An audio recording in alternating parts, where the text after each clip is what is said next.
We will go ahead and call the meeting to order. Clerk, will you call the roll? Corliss. Here. Halliburton. Here. Morales. Here. Nash. Here. Stead. Here. Willits. Here. All present. Thank you. All right, so this week we've got 3 different topics that we'll be covering today. As you'll remember last week, the directors of our department, so members of our executive management team, and the directors of the offices at the city came and presented the work of their departments. And today we're going to do a deep dive into strategic initiatives of the city. So we've invited different staff members in my office and in our housing department to come and present. We've got more time on these topics, so please jump in with feedback, suggestions. Let us know where you want to get engaged. Ask any questions you've got, and if we can't answer them today, happy to answer them in future work sessions or just as follow-up. And I'll kind of tee off all of these different ones individually. So since we've got Casey up, I take it we're going to cover the work that we're doing around homelessness first. In all of these initiatives that we have, whether it be housing and homelessness, climate, transportation, we set bold goals 4 years ago and have done the same again and look to kind of re-up the goals with each and every one of you because we were hearing from our residents that this work in these areas was so important. And I'm really proud of the impact that we've been able to have, especially in the homelessness and housing space. But I'd say it's the same in transportation, in climate as well. And then on transportation, I'll say something else. We set bold goals, we moved and mobilized resources and partnerships quickly, and we've delivered, and there's so much more to do. And that's some of what our staff will be talking about today. And I want to thank Casey for the excellent work that you've done leading Our Path Home, which is a consortium of organizations, a continuum of care that's outside of this city, but we have committed in the absence of other funders to fund the operations of this so that we can serve those experiencing homelessness. And he also helps us do what, as you have seen the city do, which is stay ahead of the issue, constantly asking what more and when, so that we can continue to serve the people of Boise and make sure that we prevent what we're seeing in other places happening here. So welcome and thanks for all you do. I'm sure the council will be as impressed as by what you've done as I am, as well as excited about what's ahead that you discussed today. Yeah. Oh, thank you all so much for the invitation to speak. My name is Casey Mattoon, any gender pronouns. I'm the Our Path Home manager, and I'm excited to talk with you all about homelessness in our community today. I'm one of 2 staff people at the city of Boise focused on homelessness response. Sadie Jones is also here and was up in front of council over winter giving an update on warming resources. Today, I'm going to give you an overview of homelessness generally in our county and the response system that we have in place to address the issue. I'll also cover the distinct and collaborative roles of both Our Path Home and the city of Boise to understand the difference between the 2. And then I'll wrap up by talking about what are the next steps for the partnership. So as a level set, I want to start by explaining that the entire country is divided into homelessness response geographies that are known as continuum of care, or COCs, which are regional or local planning bodies recognized by Housing and Urban Development. The role of a COC is to coordinate funding for the delivery of housing and services for families and individuals experiencing homelessness, build strategic plan to support HUD's goal of ending homelessness across the nation, and monitor system performance. There are 2 COCs in Idaho. You have the Ada County being covered by Our Path Home, which is supported by the lead agency of the city of Boise. And then the rest of the state is known as the Balance of State. They have a governing body called the Idaho Homelessness Coordinating Committee that's led by Idaho Housing and Finance Association. Today, obviously, we're going to be talking about Our Path Home. So Our Path Home is a public-private partnership comprised of dozens of organizations that work together to make homelessness increasingly rare, brief, and only occur once to any household in Ada County. Our Path Home is charged with ensuring that there is a complete and effective approach to homelessness response, which we refer to as our local homelessness system. There are 4 major components of our collaborative work and governance structure that you see visually on the screen here. Each serve a different purpose. 1, to engage additional people and partners in supporting solutions to homelessness, connect people experiencing a housing or homelessness crisis to the resources that help them resolve it quickly, house people quickly, safely, affordably, and permanently, and fund the work at scale to make sure that we're impactful with every dollar we spend. We'll talk more about Connect and House later to get a little bit better understanding of our crisis and housing responses. The partnership is supported by an executive committee, which is charged with making decisions for the partnership on funding, priorities, policies, and more. Today we have over 16 members, which you'll briefly glance at on the screen. And they also have a handful of advisors that help them develop our collaborative homelessness response plan. These are a mix of representatives from different agencies, stakeholders, and people with experiences that help inform our strategies. And they meet every other month in an executive committee meeting, participate in annual and strategic planning, and host a biannual meeting for the general membership of Our Path Home that's also open to the public. Our Path Home is also made up of over 30 registered partner organizations and countless more collaborating organizations that have a stake of addressing homelessness effectively in our community. They represent service providers, emergency responders, health partners, funders, government representatives, and much, much more. We convene these partners through a series of 15 regularly scheduled meetings that are comprised of standing committees or workplaces that are focused on addressing homelessness collaboratively and together. And then we also have other larger activities that we lead with these partners, including service learning projects with Boise State University as an example, or quarterly mandatory training for our partners. Our Path Homes network today is more robust than ever. So, as we understand what Our Path Home is, the relationship between the city of Boise and Our Path Home can admittedly be a little confusing, but they each play unique roles and their deep collaboration is foundational to the partnership. So to Our Path Home, the city of Boise is the lead agency, providing support to Our Path Home's operations, in particular efforts to meet HUD requirements, including activities, policies, and practices. We are the collaborative applicant, means we prepare and submit an annual competitive grant to HUD to fund our local system response. The city is a funder alongside a community of other funders that invest in homeless solutions in Ada County. Boise's funding in particular has been transformational for the partnership over the last several years. They're a public service provider through a variety of departments like libraries and parks and recreation that ensure that all public services are accessible to folks that are experiencing homelessness. There is a housing developer and provider, which you'll hear much more extensively about in the presentation after me. And they're the municipal partner that is responsible for responding to the needs of community members within the city of Boise. The distinct role that Our Path Home plays that's separate from this then is to independently govern the partnership through collaborative community-based decision-making, so that again is they get to make decisions about the continuum of care. They engage and convene partners around a table that work together on evidence-based solutions. They fundraise from the city of Boise and other partners to increase resources and scale system response work, specifically with partnerships with government and private funding partners located within Ada County. We monitor and report on system performance locally and to the federal government.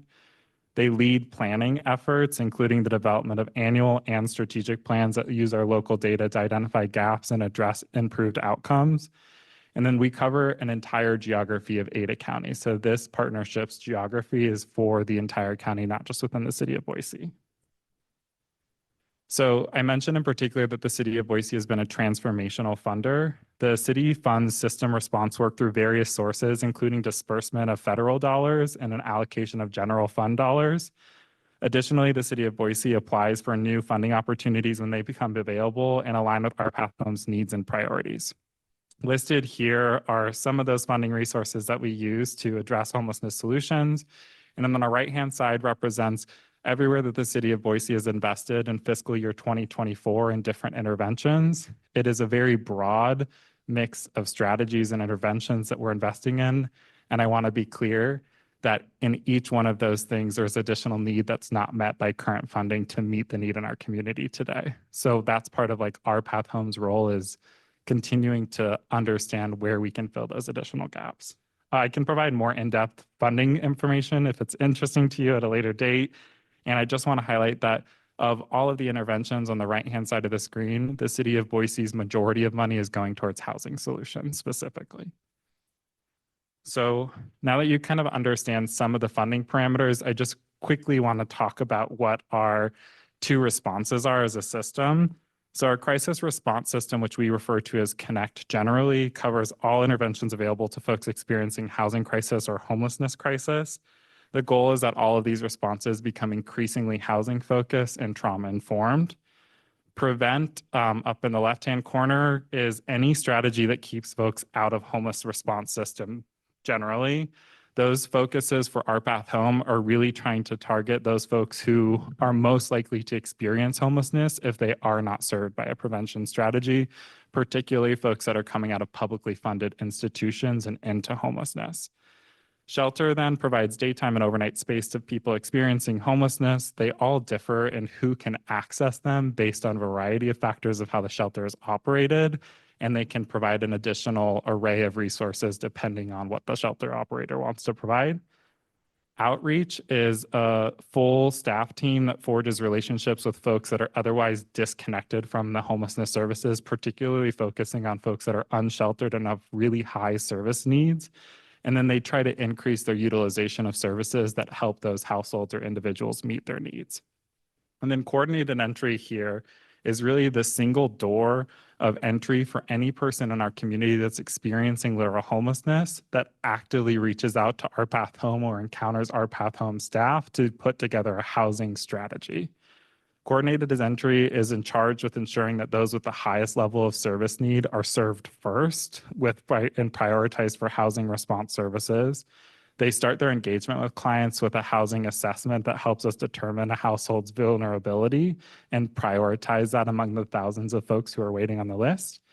And once those households are prioritized, they're put onto that list, which is represented by a line. There are a couple of ways that folks can exit the list in green that I can tell isn't super visible. But one is they can find a home themselves and sustain it with their own income. Our Path Home provides one-time financial assistance to help first month, last month, and a security deposit to allow them to access that home that they can sustain.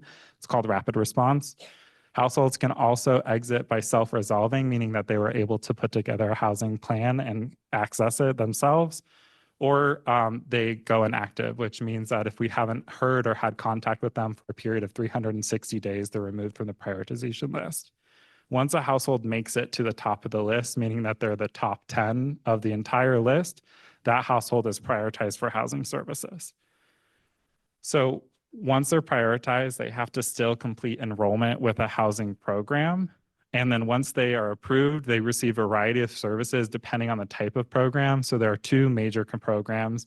Rapid rehousing comes with time-limited rental assistance and time-limited support services, meaning we have to stop serving that household at a point in time where they graduate from the program.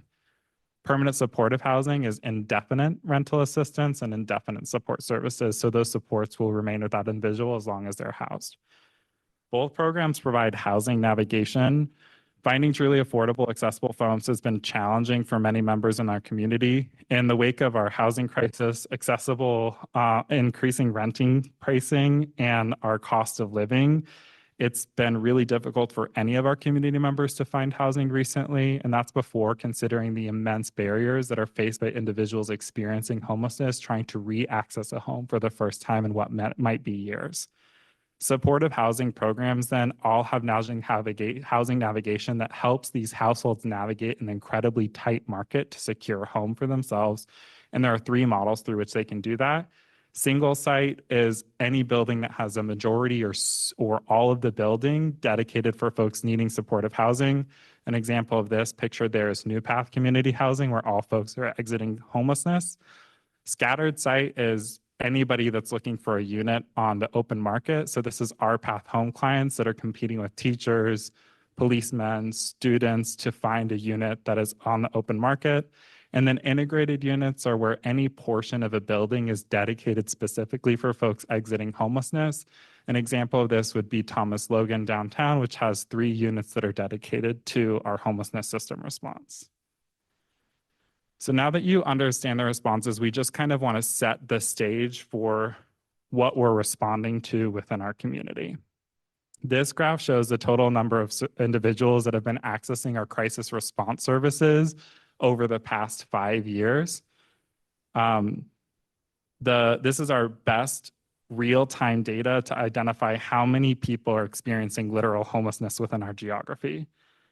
As you can see, the number of folks has a slight upward trend over the last 5 years, meaning that today we have a higher total number of people accessing services with an exception of 2020, which is related to our pandemic response. And it's also common across each of these years that within the year, there is an upward trend in the utilization of services that begins at its lowest point at the end of the year or at the beginning of the year and then reach its peak at the end of the year. And you can see on this, there's a breakdown between that total number, how many are adult-only households, and then how many are families with children. In 2023, so looking at our most recent year, that upward trend is visualized here on the left-hand side. And I think it's important to know that in December of 2023, it was the single highest utilization of services over the past 5 years for any previous quarters. So in December of 2023, we reached a watermark for higher services demand than we've experienced in Ada County previously. And then of those 2,781 individuals that were accessing services just in December, we included here a snapshot of what types of services they were accessing. So you can see a mix of coordinated entry means they're waiting for housing, emergency shelter and street outreach, and then folks who are in housing here means that they're matched with the program but still actively trying to find a unit at the time. And Casey, just to clarify, these numbers are, I appreciate them, they're helpful. Is when you say we, you mean all of the organizations that make up Our Path Home, so that circle chart kind of shows that, the shelters, the coordinated entry groups, those things like that? Yeah, this is from any of our partner agencies that are entering information into our homelessness management information system. Okay, great, thanks.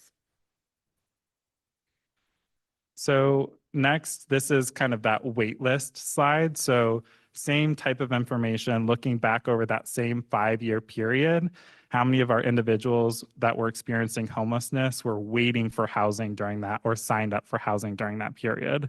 This number represents our best real-time data that identifies the total number of households that are waiting on housing support. You can see that there's been a sharp upward trend over the last 5 years. Here, and then in particular, if you look at adult-only households, that number has been steadily increasing. It is more than double in 2023 what it was in 2019.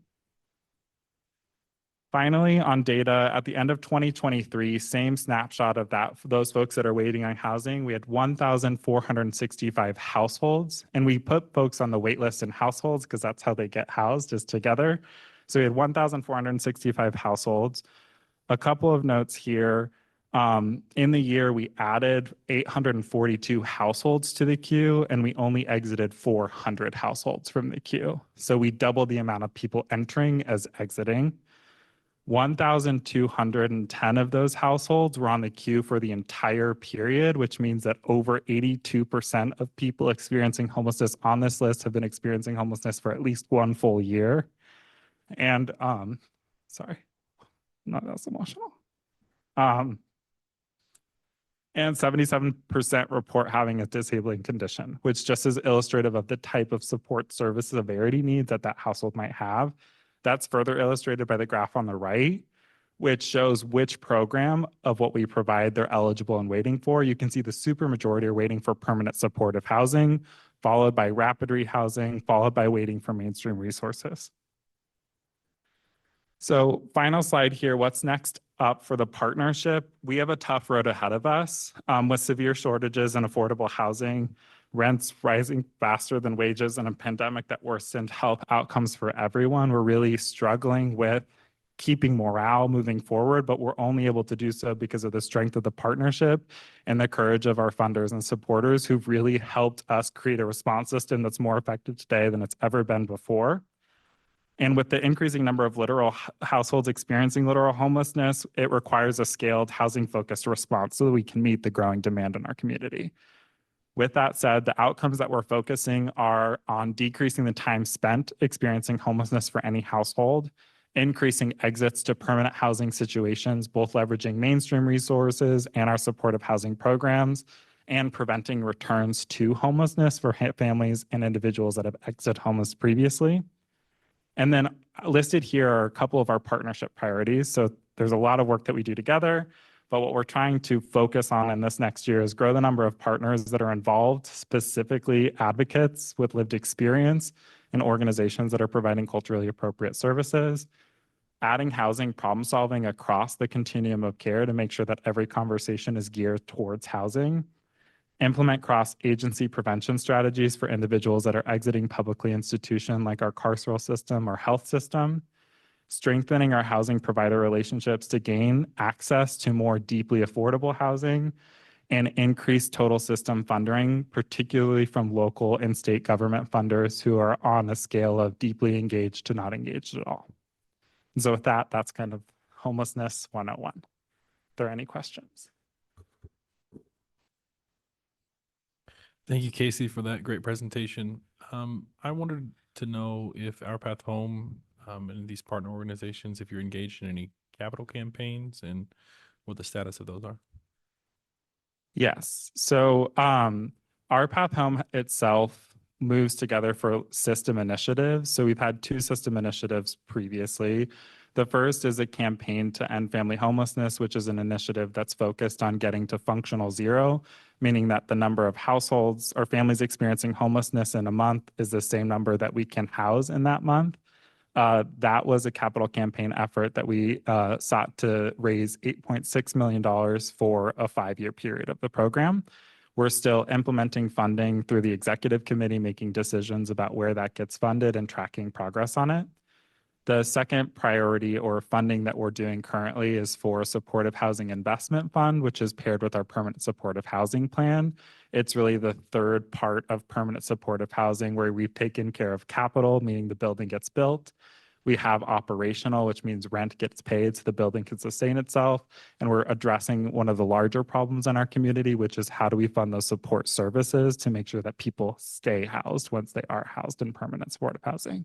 So those are 2 of the ones that we're doing as a system made up of many nonprofit partners. A lot of our nonprofits are constantly fundraising to support their programs in addition to supporting system initiatives of Our Path Home.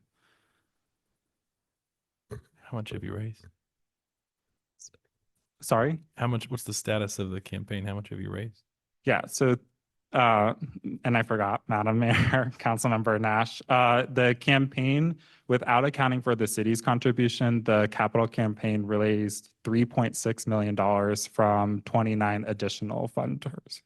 And then our amount was? 2 million. It was 2 million, oh, Madam Mayor, it was 2 million aimed at housing specifically for families, and the city ended up purchasing the Park Apartments at $8.1 million. So the city met and surpassed its threshold, helping the campaign really identify one of the missing components that wasn't part of the original campaign plan. Madam Mayor, is there a preferred type of available housing? Is like integrated, is that the easiest to maintain, or what works best? Madam Mayor, Councilmember Steed. And while you're Stead? talking, will you go back to that slide that showed the 3 types? Scattered site. There we go. Yes. There is no preferred type. I think the preferred type across any of these types is deeply affordable. So one of the things that our response has been struggling with is the cost of rent has increased over 35% in the last several years alone. And so the amount of money that our programs can spend on a unit to sustain a family is really difficult to match to a unit. And then in addition to that, once those families who are on time limited assistance time out, the potential for them to sustain that afterwards is almost impossible. So we're seeing a lot more returns to homelessness for households who are on time limited rental assistance. Because of that, a lot of the work has been focused recently on integrated, because we're able to negotiate with executive level decision makers that are property owners and developers on how can they, as part of funded affordable housing projects or leaning into being a problem solver, able to dedicate large number of units to our program. So example of that, right after this, I'm jumping into a call about the Franklin, which I think you all have heard about, and they have 20 dedicated units to Our Path Home there. So that's the strategy that we've been focusing on to target deeply affordable units. Madam Mayor, so how do you communicate that to landlords? Is that through the development process that gets brought up, or is there a different recruitment? How do we reach those folks? Yeah, Madam Mayor, Councilmember Stead. A couple of ways. So the city has been a transformational partner in this, where any public dollar that's funded into affordable housing, Maureen's team has been an excellent partner with Nikki in ensuring that those conversations are rooted in access for folks experiencing homelessness to those units. So it happens very early on in the process with those partners that the city of Boise is working with. We're trying to integrate this into other funding partners like Idaho Housing and Finance Association that leverages one of the biggest funding components for housing in Idaho, which is our low-income housing tax credits. And then other folks like CCDC, City of Meridian, Garden City, just anywhere in the development process is where we've had the most success. We've also done some hand-to-hand recruitment and have had success with some of our property owners giving us one unit and then a subsequent unit. So a lot of it, it's a mix of both strategies. One more question, if I can. So and you had all those partners listed up there, so please forgive me if they're on that list. But are other, like, are neighboring communities participating? Are they trying to mirror programs similar? Like, how are they responding to the work here? Madam Mayor, Councilmember Stead, when you say neighboring communities, like within Ada County? Like Meridian or Canyon. I mean, just any of the in the region, I guess. Yes, I would say of our municipal partners, the city of Meridian is the only other local government funder of homelessness response solutions, and exclusively through federal pass-through dollars, not general fund allocations. And other than that, the cities and the county are disengaged as funders. Okay. Thank you so much, Casey. This is, I'm passionate about this. I know that folks in my district are passionate about participating, and whatever I can do to help. I appreciate your passion for it and the great work you're doing. I've got Councilmember Morales and then time check. Maureen, are you also presenting? Okay, so yeah, we ran way over on this one because we've still got Maureen and Nikki for housing. So let's take your question and then and we might do answers later because we got to get to housing too. Okay. Thank you, Casey, for all that you're doing. Really appreciate you and your team. A couple questions. Want to go back to that integrated projects question. I think we're very aware of those new developments that come forward and the agreements that are made and what they're providing to this housing stock that's so important. Can you speak to any projects you've seen that, I'm thinking older projects, developments that have been in our communities for a while that have come along and provided housing specifically for our path, rehousing, if that's been a thing, if it's been a thing that you've tried or you've seen. And then also just thinking about those 1,200 that, we're on the, experiencing homelessness queue all year last year. What are the monthly rents that would make a significant difference for that population?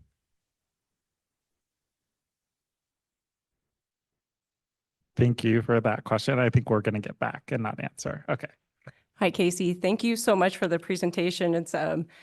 It's really great information. It's also deeply disturbing, especially to see the sharp increase that we're seeing and the rise within the month of December.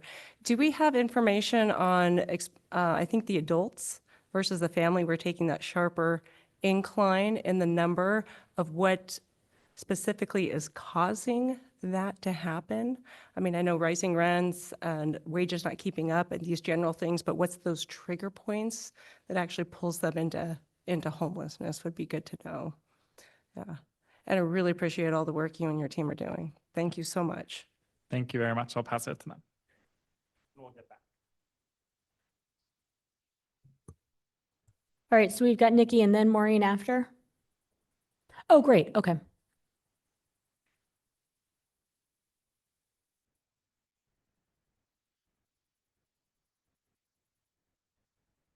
And just while they're getting set up, there's more on all this. So we're tracking the questions, the interest, and then likely returns with the deeper dives in particular issues within these issues for folks. All right, this is Nikki Hellenkamp. Nikki's the housing advisor in the mayor's office. Thanks very much, Madam Mayor, members of council. Pleasure to be with you today. And I'm joined by Maureen Brewer with our Housing and Community Development department. And we are here to just give you sort of a continuation of Casey's great presentation. This one really focused on housing affordability, and which of course is very much linked with our homelessness response. So just to set the stage for us a little bit here, in 2021, the city conducted a housing needs analysis to better understand the housing need in our community. And that analysis found that the city of Boise requires about an additional 2,800 homes every year for the next 10 years to be added to our inventory in order to meet demand. And you'll see that those 2,800 homes broken down here by income level. And you'll also see that 77% of that demand is for housing that's affordable to those earning 80% or less of the area median income. So that's the left three of those four columns. Just as for context, the area median income in Boise for a 3-person household, which is our typical household size, is currently just over $88,000 a year, meaning that of 3-person households in the city of Boise, half are making more than $88,000 a year and half are making less. And what we see here, kind of unsurprisingly, is that the bulk of our housing need is for households who are making less, and that there's a particularly deep need for households who are at and below 60% of that area median income, which is the two far left bars on the graph. Over the last 4 years, the total number of new homes that the market has brought online has ranged from just under 900 in 2020 to about 1,700 in 2023. So we already know that we are not meeting that overall annual production need of 2,800 homes. That issue is then compounded by the fact that virtually all new rental housing coming online is rented at rates that are not affordable to households at and below 80% AMI, right? It's new construction. There's a lot of cost that goes into creating it. And so the rents are typically higher. Addressing that challenge requires a combination of efforts that we need the market to enable more homes overall to be built. We need to reduce barriers to affordability. And in addition, particularly for those households who are at and below 60% AMI, public-private partnerships are essential in order to bring homes online that are affordable to Boiseans at those budgets. And just to get at the question around what kinds of rents are we talking about for the folks who are on the queue, in case this is helpful, currently, for the far left bar, those are folks at 30% of the area median income or less. That's a 1-person household with an annual income of just under $19,000 a year. And affordable rent for that person is $469 a month. So, and just in case that takes one thing off Casey's list to respond to. Just a little bit more historical context, and then I'm going to pass it over to Maureen. In 2021, the city made a historic one-time investment of federal and general funds in affordable housing. Prior to that, the city investment largely consisted of our relatively small allocation of federal pass-through funds for housing in the form of home and CDBG dollars, which resulted in, on average, less than 50 affordable homes coming online per year, which you can see the 5 years from 2017 to 2021 there on the screen. The funds. Nikki, when you say online, you mean opening. That's So correct. I mean, want to be clear on that. opening, So families 2020 move and in. 34 opened. That's correct. And we're seeing more in 2024 and 2026 because of, that's what you're going to talk about next. But like online means opening the doors. Thank you, Madam Mayor. Exactly. When I say bringing online, I mean the doors are open and households are moving in. Boiseans are moving into their new homes. Yes. So the funds invested in 2021 have largely been deployed using the land trust model, in which the city uses a public-private partnership to lease its own land to an affordable housing developer while maintaining that public ownership of the land to ensure long-term affordability. An early example was the former school site at Franklin and Orchard, which the city acquired and then determined the best use of that land was for affordable homes. We were able to maintain that ownership, lease the land to an affordable developer, and they're now in the final stages of constructing over 200 affordable homes expected to lease up this spring on that site. That developer will be responsible for maintaining and operating the structure, and the city, again, maintains ownership of the land. So through this model and the significant one-time investment made, we expect the city to bring an average of 400 affordable homes online each year between 2024 and 2026. So a very significant departure from what we were seeing previous to that 2021, one too many 20s, investment. And with that, I'm going to pass it over to Maureen to talk a little bit more about the projects. Madam Mayor, members of council, Maureen Brewer, I lead our Housing and Community Development Division. Like Nikki said, I'm just going to talk a little bit more specifically, and I think we'll be able to cruise through these slides. So if there are questions, we can be sure to cover those. But just talk a little bit more about the city's investment in over 1,400 homes. You'll see before you on the slide that we have those broken down by level of affordability. And we've been hyper-focused, given the need that Nikki showed on the previous slide, we've been hyper-focused on investing in homes for households that are earning less than 60% AMI and area median income. And then we've also had a secondary focus on site-based permanent supportive housing for people exiting homelessness. I just want to highlight a couple of things. One, we are averaging an investment per unit or an investment per home of about $31,000, and those come with extended periods of affordability, 50 years, 75 years, in that range. We're also contributing on average about 10% of the total development cost of the projects that we're going to review. And then really want to reiterate that there is not a single project in which the city is investing that we are not partnering with multiple other entities, including private developers. So this is just a pipeline summary of roughly where each of, roughly how many units are in each of these stages of development. We have, for example, over 200 that are nearing completion. We have almost 450 that are in the pre-development stage. And so I'll walk you through which of these projects are sort of made up of these units, excuse me. So we've got 3 projects near completion. Celebration Acres, I actually just found out this morning that A, they should be leased up, and B, they are getting their final certificate of occupancy any day now. The Franklin is one that both Nikki and Casey referenced. They should be ready to start leasing up in spring of 2024. This is at the corner of Franklin and Orchard. They're going to be doing a phased occupancy into this summer. And then just wanted to highlight that in addition to the city retaining land ownership as part of our land trust policy, we also contributed gap financing to that project. And then 27th Street Station, this is just right off of State Street on the corner of 27th and State. This project received $140,000 in incentives to convert 7 homes that would have otherwise been market rate.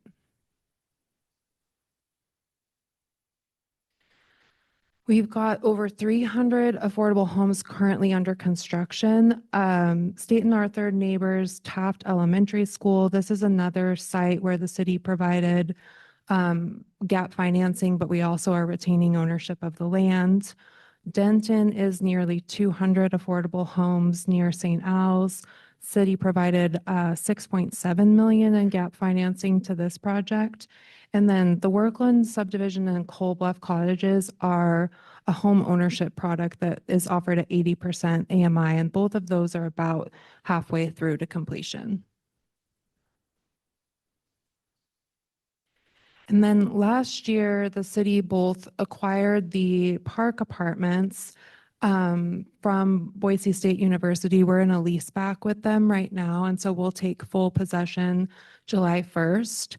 We acquired the Park Apartments with the intention of converting it to permanent supportive housing for families exiting homelessness. We do need to do some rehab and renovation on that housing, so we're anticipating a late 2024 move-in. And then we also acquired a site about a half block off of Fairview. The closest major intersection is Fairview and Cole. We call it McKinney. We think we're going to get 200 affordable homes at that site, and we partnered with Ada County for a contribution of gap financing. Again, the city will remain landowner. And then second to last slide for me, we've got almost 450 homes that are in pre-development. 95 of those are at New Path 2.0 is what we call it. The city is contributing 5.5 million in state and local fiscal recovery funds. We expect that we'll close on this project this summer, and then that means construction can begin from there. The Fulton is a site adjacent to Fire Station 5 that's currently being rebuilt. This project is currently in design. Again, it's another land trust project and will likely need some gap financing, which our team is planning on. And then Capitol Campus, you all will hear much more about this project, I'm sure, but we are moving right along on the due diligence and pre-development activities for this project. The development team has already completed an early assistance meeting with PDS. They're going to come forward in the next couple of weeks with a project concept review to the city's planning team. And we could break ground as early as late this year. That's a pretty aggressive timeline, but one we're trying to orient around. And then also want to note that my team is working very diligently to relocate the 110 tenants that were previously living at Capitol Campus. We're down to about 25 and have a pretty good relocation plan for those that are still remaining there. And then lastly, just wanted to point out, we have almost 300 income restricted homes coming online in other projects. 229 of these homes are under 60% AMI, so keep that in mind. And just wanted to point out that aside from financial investment, i.e. gap financing that the city might be providing and or our land contributions, we have staff working hard to offer other types of incentives and are also tracking the reasons why a given project may include affordability. So we've got a handful of projects, as you see there, that are receiving city project management to expedite their way through the planning and permitting processes. And then we also have a handful of other policy tools in our toolbox that we've been using to income restrict other homes where we may not be making a huge financial investment or it's participating in our land trust as examples.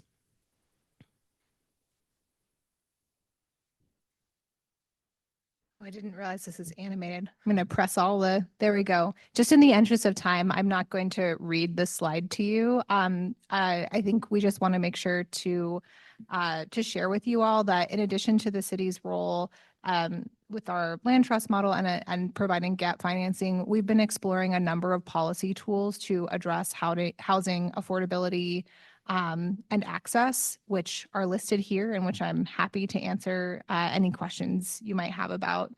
And then just finally, in terms of looking forward, we have moved forward a number of policy changes in the last year, including our zoning code, some fee deferrals and exemptions we're offering for affordable housing development, as well as renter protections. And we'll be looking to monitor and evaluate those policy changes so that we can understand whether they're getting at our goals. In addition, one of the things that came up in our outreach related to renter protections were concerns from community members about the health and safety of their housing, particularly when it comes to what's sometimes called naturally occurring affordable housing. So housing that is just on the private market and it's cheap. Sometimes people have concerns with kind of basic habitability issues with their homes, and how can we as a city ensure that everyone has a safe and healthy home to reside in. So that's something that we're interested in doing some additional exploration around. And finally, the housing needs analysis that I mentioned that was conducted in 2021, we're expecting to update this fall. So to have some additional information and data related to housing need in our community today. And that's all we have unless anyone wants to venture a question. And we've got time for questions. Thank you, Madam Mayor. And thank you for the presentations, Nikki and Maureen. My question is on some of these housing projects. What comes first, like an opportunity or funding? And what's the typical time frame from identifying a project or funding to doors are open? Mayor, Council President Nash, By and large, the opportunity comes first and the financing comes together last. So identify a piece of property, whether that's the city that has identified a piece of property and prioritized it for housing, or whether a developer brings that opportunity forward, then we have to make sure that what we want to build there, and I'm using the term we loosely, but what we want to build there is something that we can build there, something that we can entitle. And then simultaneously, there's a process around, okay, yes, we can build it according to the zoning code. Can we finance that building? And so there are certain due diligence steps that we go through to make sure that all of those things can happen. And then there is a flurry of activity around the actual applications for financing. Pre-development or due diligence takes at minimum probably a year. It'll be interesting to see with the implementation of the new zoning code how that accelerates. We anticipate that it will, and how much time we'll be able to shave off of that process, given that we've sort of relaxed in key strategic areas, what you can build and where you can build that. Does that answer your question? It does. Thank you. Yeah, hi, Maureen and Nikki, thanks for everything you do for the city. Kind of in following up with what Colin had mentioned, can we take a look at a program like Franklin Moda and understand what time it's spent in each development process? So that we can kind of see that overall time span from that project from the beginning to when the doors open. And then are we also going to do an outreach with the developer to see and maybe kind of get ideas from them where they think there may be efficiencies or ways to reduce time, or what caused them to have the, I guess what was causing them the most build time, materials, labor, permitting? Mayor, Thank you. Councilmember Corliss, just a follow-up there, if I may. I think on a go forward, exactly what you're talking about will be part of the evaluation of the zoning code. A lot of what we've seen, the Franklin being one of them, isn't something that's going to be repeated. So for example, the Franklin had to go through a 6-month-long rezone process, and we won't see that again. So I think going forward, we will be able to evaluate how quickly projects move through the new planning process, and then compare that with what used to be. But like I said, we do anticipate that that's going to move a lot quicker than it has been before. It might be a good gauge then as a baseline Sure. to see then if we are making that change in there as well, and to also understand the constraints or how long it took for the build itself. Sure. Yeah, thank you very much. I think I saw Councilmember Willetts took, yeah, go ahead. Did you have something? I saw you unmuted a moment ago.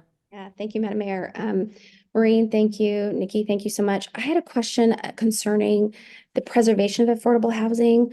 I didn't see, and I might have missed it, the Malad property that the city bought. Are there other areas that would be reflected in terms of preservation of affordable housing?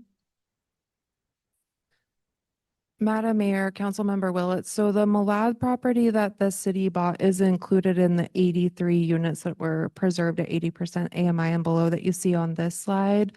I didn't include it in our 2023 acquisition because for all intents and purposes, that project is completed. Those units have been preserved. Thank you. And Madam Mayor, I've just got a quick comment. Sure. I'm Councilmember so Halligan. sorry you don't Yeah. feel well. You don't sound very good either. No, Sorry about I that. don't sound good. Luckily, my face is on the big screen over there, so everybody can see me stick Really and big. 10 feet large. Just a couple of quick comments. I wanted to thank all the staff that presented today, not only for their presentations, but a lot of the staff is out there doing, boots on the ground work. I know that our housing team was helpful with our city's property tax relief program last year. I know Casey and Sadie were out there doing the point in time count at 4:00 in the morning just last week.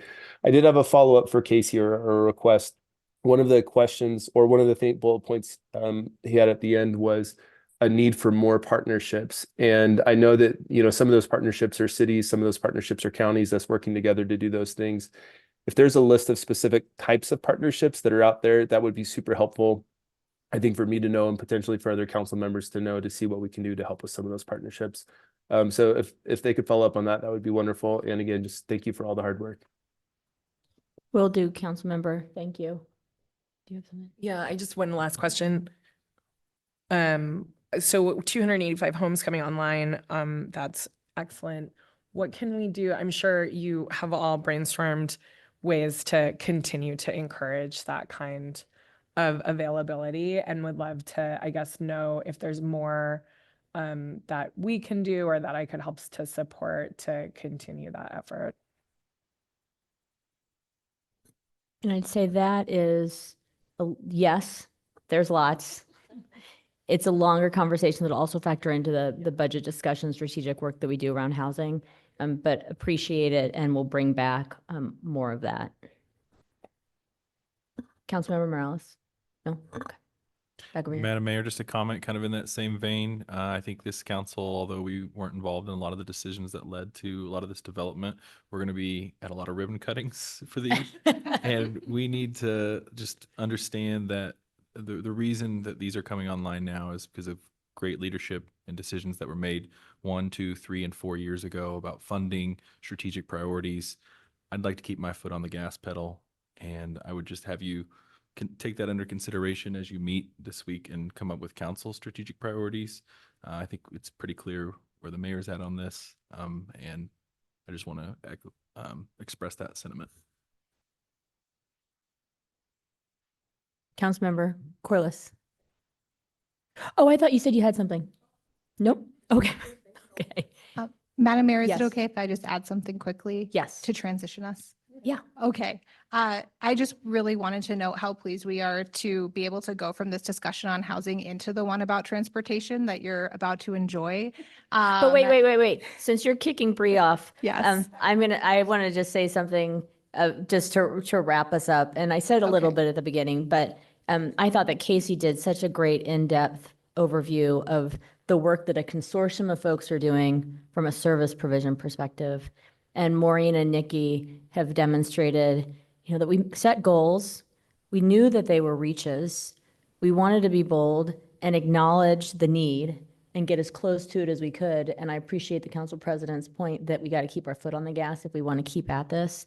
But in this, I hope that you've seen commitment, innovation, impact, and then more to come on what's next to keep at this because Boiseans want us to. And with that, you can go back into transportation. Thank you both very much. Thank you so much, Madam Mayor. Something that Councilmember Elaine Clegg always used to remind us of her time on council, and that I will state now since she is not here to say it, is that housing and transportation are inextricably linked, and that part of the housing affordability conversation has to be about transportation options. So really pleased to be able to give this presentation in this context because all of these strategic initiatives are obviously very connected. Thank you. And welcome, Bree. Bree Brush is the transportation advisor in the mayor's office. And one of the goals that we set 4 years ago was to rebuild and strengthen relationships. And that's been a charge that we gave to Bree, that the council has helped with. And I appreciate and am impressed by the advancements made. And it's made so much of this work now that Bree will talk about and what's to come possible. And looking forward to, if you haven't had the chance to connect with Bree to have that happen after this presentation. Thank you, Madam Mayor, and thank you, Nikki. We share a space, so we've heard each other present 52 times today alone. Like the mayor said, my name is Bree Brush. I'm the transportation advisor in the mayor's office. I work within the Movement for Everyone strategic initiative area, which encompasses all things transportation. And I'll review each of those focus areas in my presentation. But first, I will give you an overview of what that is.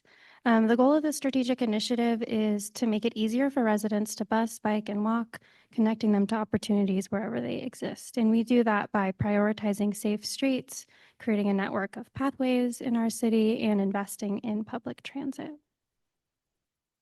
Why? Because in 2016, the city established a transportation action plan that recognized population growth puts tremendous pressure on our roadway capacity, and we ought to offer Boiseans a choice for how they commute outside of driving in their cars alone.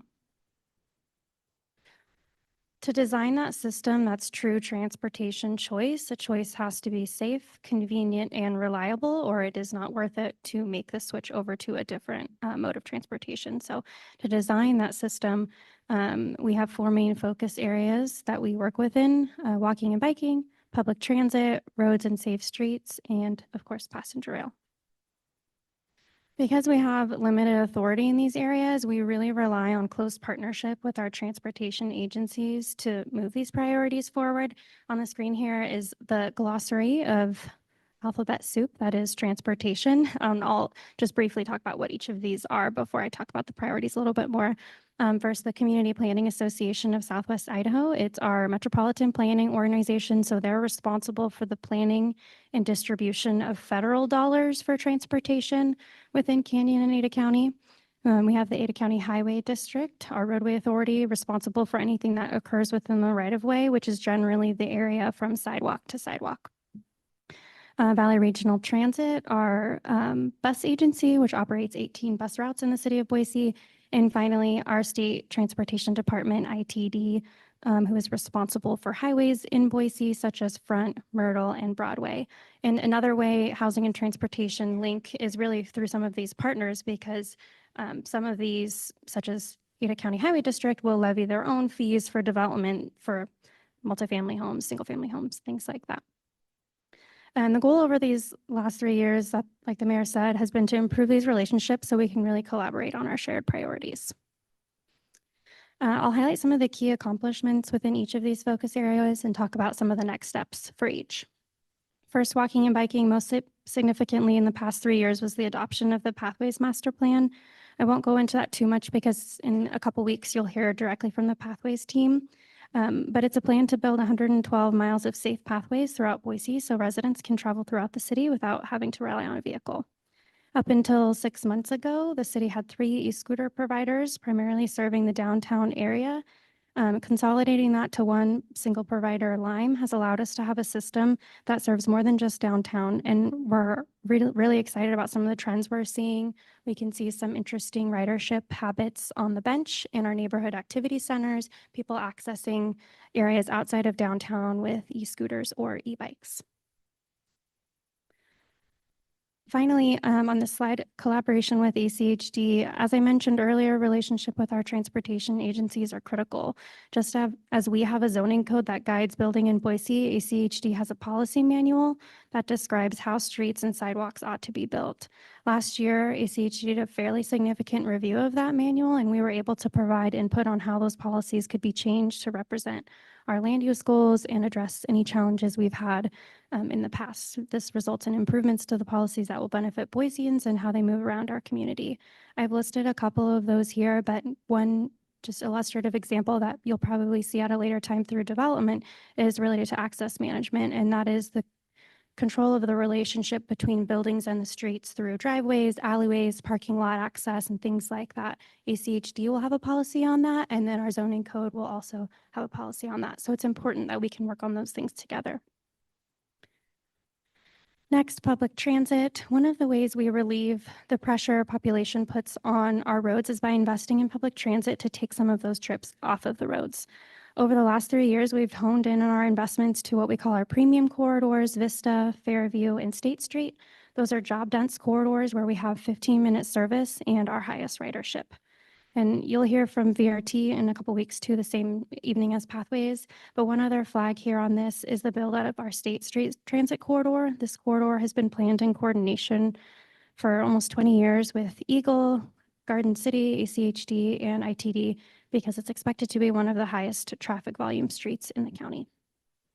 Last year, we matched VRT's $8 million competitive grant to build major stop improvements on this corridor, such as real-time information at stops so folks can see when their bus is coming, bike racks, benches, shelters, and other types of stop amenities. On the next steps for public transit, we'll continue to expand this work by working in a conversation with the business community about the pursuit of dedicated funding for public transit. Roads and safe streets. Vision Zero is a set of new principles in traffic safety planning that brings together public education, engineering, and enforcement to reduce serious injuries and fatalities on our streets. In 2021, after a recommendation from the Vision Zero Task Force that was convened, City Council adopted a goal to reduce serious injuries and fatalities by 50% by the year 2030. To facilitate progress toward this goal, and as a result of the tragic increase in fatalities in 2023, council leadership and ACHD jointly established the Traffic Fatality Review Task Force to bring together the city, including BPD and ACHD, to more proactively identify dangerous trends and quickly address them with education, targeted enforcement, or infrastructure improvements. The previous task force and the new Fatality Review Committee recommendations will continue to guide this body of work, starting with a Safe Streets for All implementation grant to address needed intersection improvements for more high-risk traffic corridors. These improvements will make Boise Street safer for pedestrians, cyclists, and drivers alike. We're also really excited to be working with Office of Highway Safety and ACHD to develop infrastructure toolkits to educate residents on different features in roadways, roundabouts, chicanes, protected bike lanes, and several other that start a conversation about why we use these features and why they support traffic safety. The last focus area I'll talk about before I summarize next steps is passenger rail. We've been active members in a regional group dedicated to restoring the Pioneer Line from Seattle to Chicago via Boise for many years.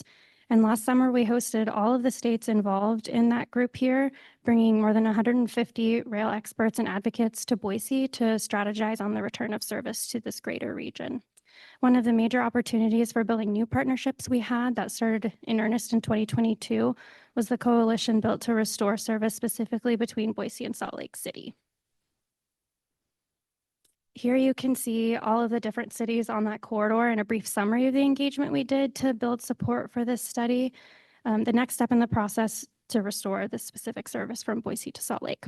While we were not awarded the corridor ID grant we were working toward, the coalition and the momentum we built has enabled us to continue this work in the months ahead. And to continue that, we'll be exploring at the state level some type of commission or authority that would be able to receive dedicated federal funding for the study of rail restoration.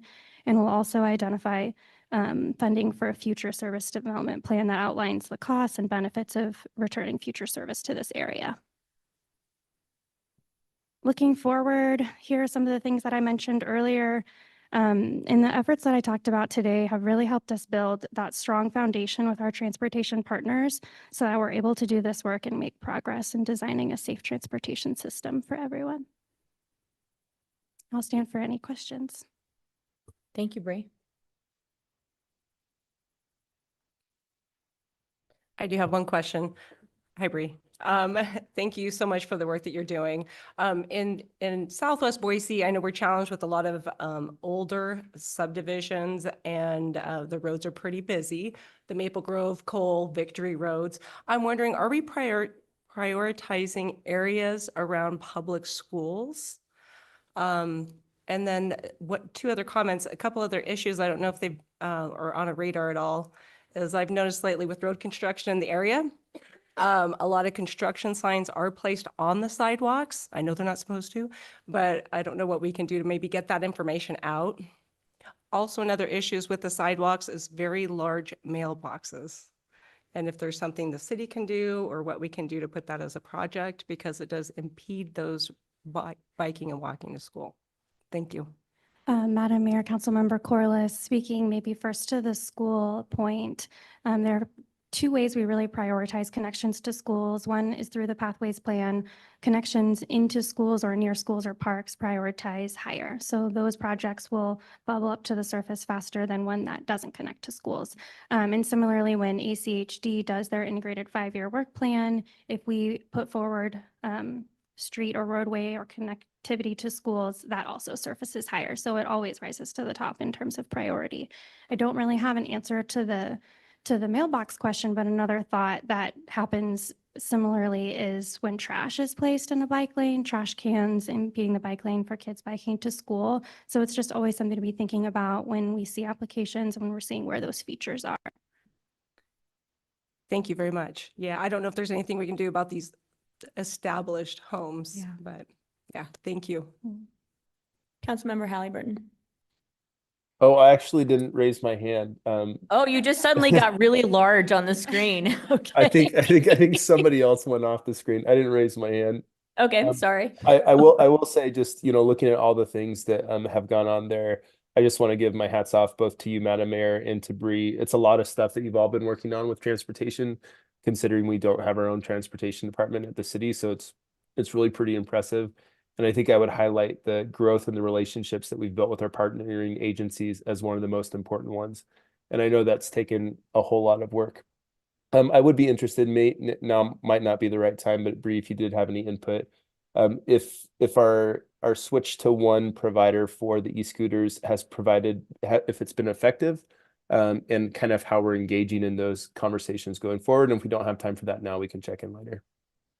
Madam Mayor, Councilmember Halliburton, one of the things that we did when we made this shift to one provider was invest in some software that allows us to better capture our data. One of the reasons why we wanted to go to one provider is because we could better see the usage across all devices with one rather than, okay, this provider has this many riders, this one has this, and it was just not difficult, or it was not easy to track. Now we have that software so we can see heat maps of where rides happen, where we might need to make infrastructure investments. We can pass this information to ACHD to say, a lot of rides are happening on Overland. Why is that? What are the 2 destinations people are going to? And how can ACHD use that? How can we use that to inform infrastructure? So we're working on it. Great. I'm glad to hear that there's been some advantages there.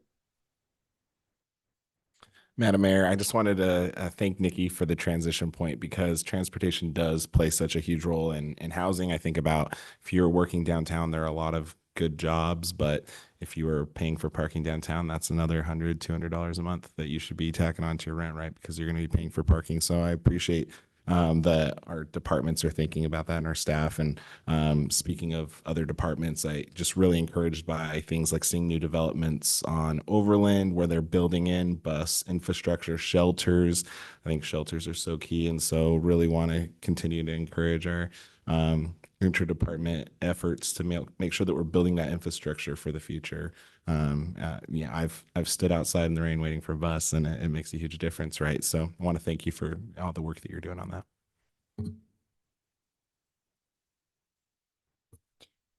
All right. Councilmember Willetts, you just popped back in. Did you have anything? You're good. I want to say thanks to Bree, and a couple things. I mean, you saw in this was a quick presentation, but the depth of work that she is doing, and it's always in partnership with other agencies. We'll be hearing from VRT in the next month or so, I think, and 2 weeks. And in 2 weeks, and so Bree will be working with Elaine at VRT as well to prepare that discussion, and you'll start to see how the partnership we have, whether it be the grant that they got to work on State Street and our willingness to provide match. They're intending to apply for more grants and they can use Boise funds that we've provided to be matched. So a great relationship there, and doing all that we can with the limited resources that we have around transit. But there's so much more. And Councilmember Willetts, I'm not sure if you were with us, but Bree referenced pathways that we didn't go deep into that because we'll have a presentation soon and other items in this too. So thank you so much for the good work and the presentation today. Thank you. And next up, we've got the Steves, as I like to say, that are here to talk about our climate action. This is our last topic today. I want to just say on this one, I mean, in all of these, but in climate in particular, we raised the bar in terms of expectations. And we talked in housing about setting goals that would be tough to reach, but we wanted to reach. And we've done the same with climate. And I appreciate this team and the department's work to respond to those goals and do everything that they can to help us get there, with a lot of exciting work that's happened and a lot more to come. So welcome. This is Steve Hubble, and who leads our climate action division. You heard from Steve Burgos last week with the department heads. Thank you, Mayor. New council members, it's nice to meet you, and of course, nice to be here this evening on behalf of our climate action initiatives. I wanted to start just quickly with kind of a background, a little bit of how we got here today, and maybe also bring you up to speed on some of the documents that you'll hear us reference in future presentations going forward. Back to 2016, we developed what was called the Boise Climate Adaptation Assessment, and that's really a foundational document for our work that you'll hear referenced across public works, in our climate work, and our water renewal work. And the intent there was really to understand what the impacts of climate change would be here locally. Obviously, folks are familiar with the global changes, but when we think about local climate action, we think about what that means locally to our residents. And that document really helps build that case and that base of knowledge to advise our work going forward. And then in 2019, we developed what's called Boise's Energy Future, which is our clean energy transition plan. And that was predicated on a significant amount of work through the prior decade focused on energy efficiency and really energy related topics. That sets our clean electricity goals for city government and the community, which I'll talk a little bit more about in just a minute here. And then in 2020, things really started to accelerate and focus outwardly and inwardly on climate action. The first step was the consolidation of the existing folks that were here working on climate action into a team focused specifically on that. And then immediately thereafter, we began work on developing our climate action roadmap, essentially the city's climate action plan. That document also helped us set city government and community-wide goals around climate and becoming carbon neutral. And since 2021, we've really been working actively to implement that. And I'll touch on a number of different activities related to that implementation. And then just of note, last fall in 2023, we entered into a partnership with Idaho Power to supply clean electricity to a couple of our facilities, which I'll also touch more on with some detail in a few slides here.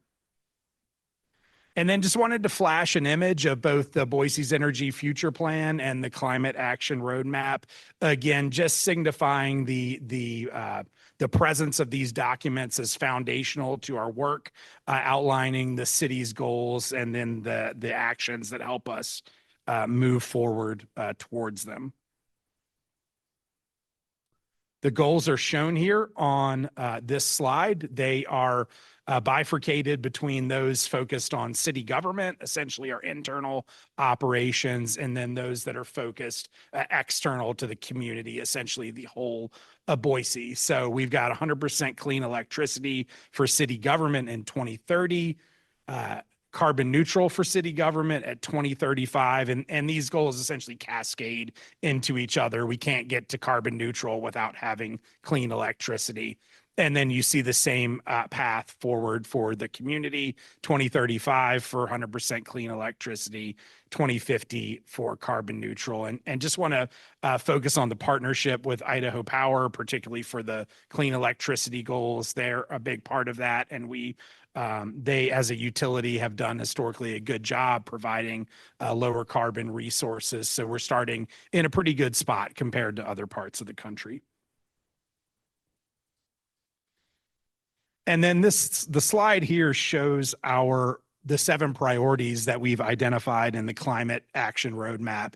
And they range from left to right, from those that are focused on reducing emissions, like energy and buildings and transportation, to those on the right that are focused on climate adaptation and community resilience, like water and the natural environment. And when you dig into the roadmap within each of these priorities, we've identified a number of near and long-term actions that help us move forward, build on existing work, and add new work where it's appropriate. And so the next 10 or so slides are all visual, but basically run through kind of a set of current actions or accomplishments. And some of these are implemented directly by the climate action team, but many others are implemented by other departments or in cooperation or coordination with the community. And so the first I just referenced a minute ago is that clean electricity purchase. So this is a significant step forward towards meeting our organization's clean electricity and climate goals. We signed a contract with Idaho Power to supply clean electricity to the Boise Airport and then the Lander Street Water Renewal Facility. And when you think about all the electricity that the city uses, those are two of our three largest electricity using facilities. That contract's under consideration currently by the Idaho Public Utilities Commission. And if it's approved, it would go into effect this September and begin to supply those facilities with a full supply of clean electricity. And over the life of the contract, it'll do that at an equivalent or potentially a lower cost than what the standard cost of electricity is. We're also working to transition heating into several city buildings to cleaner sources of energy. And in this example here, the Fort Boise Community Center, we're moving over to our geothermal system. So creating a new customer for ourselves in the process there, and making sure we get a good source of clean heat in that building. And then on the larger scale, our geothermal team is also working significantly to expand that system, pardon our dust, downtown, as we work to repair and also expand lines. Some of the system is nearing the age at which those lines need to be replaced. They're about 40 years old. So a lot of work there, and then certainly looking for opportunities to expand and add new buildings. And we are anticipating potentially some significant additions in the near term on top of some good growth in recent years. A program I want to highlight today is our energy and water efficiency for frontline communities. Since 2021, City Council has allocated a total of $400,000 to this initiative, which we work in partnership with the LATA Community Action Partnership. They're the local entity that delivers these weatherization programs, and they're generally targeted to households with a significantly low income. So I think if you think back to the charts that were shown earlier, generally their clients are in that 30% AMI or less. So definitely a high need and a high benefit of these projects to those households. So far with our funding, we've funded in Boise, 128 homes, energy and water efficiency improvements, also some life safety improvements when they're encountered to give those residents a more comfortable space and lower utility bills. We are adding electric vehicles to our fleet. This is an EV Ford Transit van that we use in our water renewal maintenance operations. Not remarkable in and of itself, but I think what is remarkable is that this type of utility van is used by hundreds of small businesses in our community. And if the city can demonstrate success in similar applications with an EV, that's a signal to those entities that they can potentially be successful with an electric vehicle in their fleet as well. I'll skip over the pathways plan since that was mentioned significantly. Within our materials management work for 2023, our communities supported the diversion of approximately 42% of the total waste. So if you think of all the waste that we generate, 42% of it is diverted into our composting program or into recycling programs. That helps extend the life of our landfill. And obviously that recycling and composting has a climate benefit. So, and that's a pretty significant number when you look nationally and internationally. We're doing very well, and our community is very committed to those programs, which is exciting. With the Elaine Clegg City of Trees Challenge, that's a partnership between Parks and Rec, the Treasure Valley Canopy Network, and the Nature Conservancy to increase the urban tree canopy and then also add trees in the Boise National Forest. It looks like to date they've planted over 16,000 trees and then 149,000 seedlings in the National Forest in the area of the Pioneer Fire a few years back. Our recycled water program is a newer initiative for our water renewal team. That's exciting. Obviously, the goal there is to increase long-term water resiliency, to convert our wastewater or used water into a resource. Excited to share that the program received a Water Smart grant, a planning grant for $1.2 million to help with some of the initial planning work for that program. And what's really significant about that particular funding source is it opens up larger funding sources from the federal government long-term that can potentially offset some of the costs that will come with the addition of recycled water facilities in the future. And then right now, I suspect some of you have visited, but that program has a pilot site active out at the Micron campus. And then always my favorite to share and to close with on the initiatives is our Youth Climate Action Council. I get to dip in and work with the council periodically, and it's just always fun to see the excitement and spirit of the youth on this topic. I didn't have a good picture of this year's council, so that's last year's, but our new council seated in August, and they are busy at work and are preparing for their upcoming Youth Climate Summit in March, where they're able to invite in a number of their peers from area high schools and talk about climate action. And so Will you send the dates for that around so that everybody's Yes. aware of it? Thanks. Yes, I sure will. Thank you, Mayor. And finally, just a quick what's next. So generally, most of what you saw on the prior slides is going to continue in some form or fashion going forward. A big focus for us is ensuring the finalization of that clean electricity contract that I talked about. That gets us to clean for a portion of our electricity usage, but we know we have other facilities in city government. So we're going to be continuing to identify additional opportunities to work with Idaho Power and make new progress there.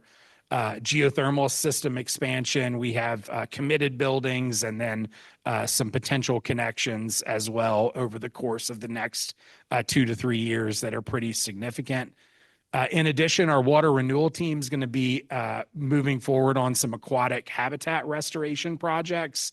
These are in the Boise River and generally support improved outcomes for water quality and tie back to the work that we're doing at our water renewal facilities. And then you may have noticed in some of the presentation, our first couple years, we were predominantly focused inward to our facilities, and we certainly thought it was important to demonstrate leadership there and also take those sort of low-hanging fruit opportunities within the facilities that we control. But going forward, you're really going to see an increased focus on community action by residents and businesses. Certainly, the city has the capacity to do its part, but broader success will be driven by the action of residents and businesses and their important partners going forward. And then I want to close with mentioning federal funding. That's a significant focus of our team. We're working actively to secure federal funding for climate initiatives. About 3 weeks ago, the Federal Highway Administration announced that Boise was selected for a $3.2 million grant to site public EV charging at public-facing facilities around the city. So once the details for that grant trickle in from the Department of Transportation, we'll be back with council to discuss those details. Additionally, the passage of the Federal Inflation Reduction Act enabled something that's referred to as elective or direct pay.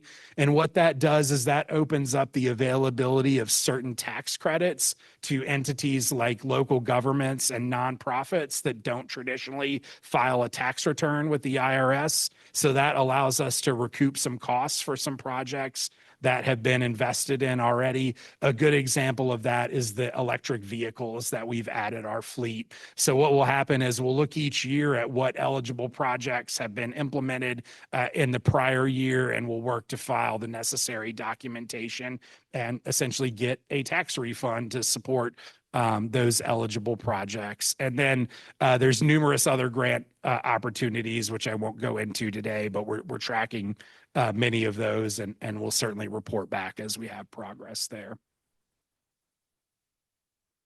And with that, I'll be glad to answer any questions that you have. Madam Mayor, thank you so much, Steve. This is really exciting to see all the work that's being done, such lofty goals, and we're really making great progress towards it. I got really excited about the last slide maybe about the community engagement side of it. I do think that that's really our next best bet, right, is to bring some of those residents and small businesses along with us.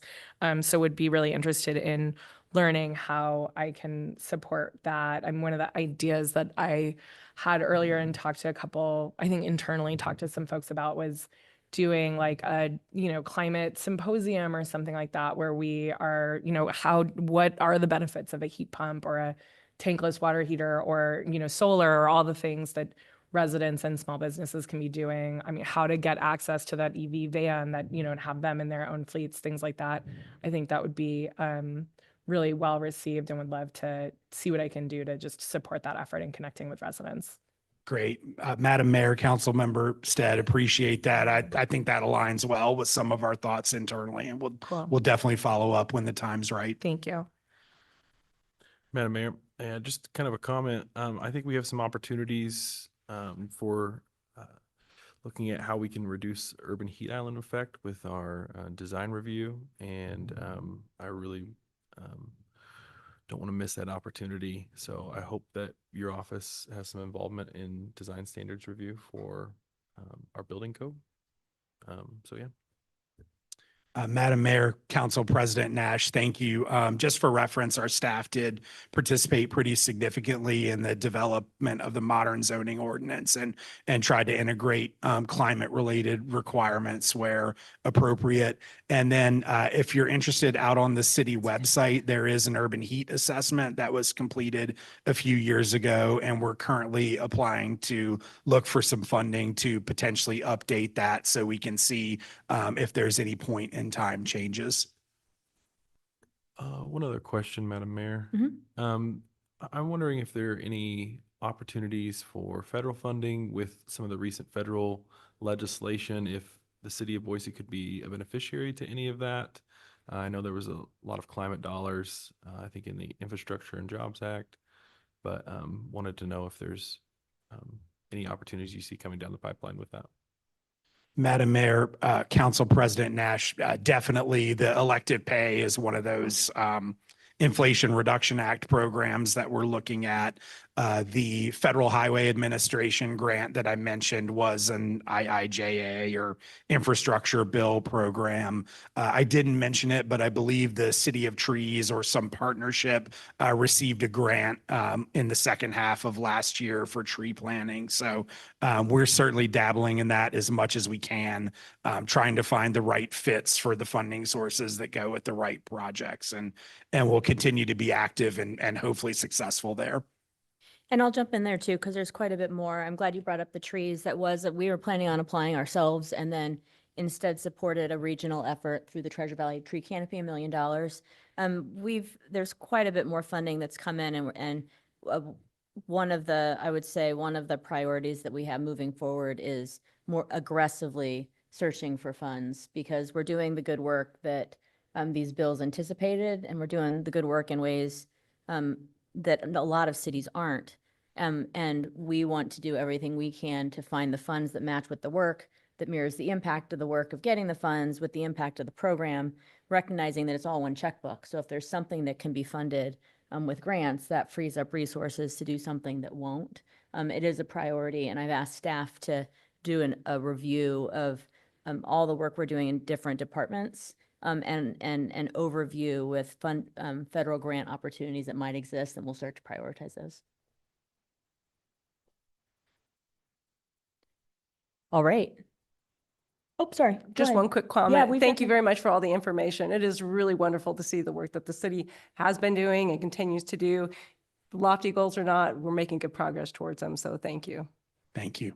Yeah, thanks so much. This was great. Really appreciate the work and the impact and hearing about it today.